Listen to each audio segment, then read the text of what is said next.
Narinig ng magnitude 6 na lindol ang bahagi ng dagat na sakop ng Governor Generoso sa Davao Oriental. Ay, naku, ito sa amin.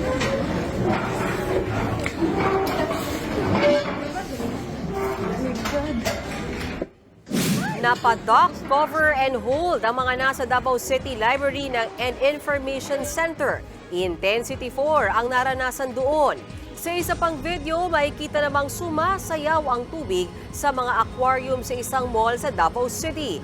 Bukod sa Davao City, Intensity 4 din ang naramdaman sa mga bayan ng Malungod, Sarangani at Don Marcelino sa Davao Occidental. Nagbabala ang PHIVOLCS sa posibleng aftershocks. Ayon sa Office of Civil Defense ng Davao Region, walang napinsala o nasaktan sa lindol. Mga kapatid, may Los Baños po. Huwag magpahuli sa mga balita at impormasyong dapat ninyong malaman. Para sa mas malawak na balitaan at diskusyon, mag-follow at mag-subscribe sa social media pages ng News 5.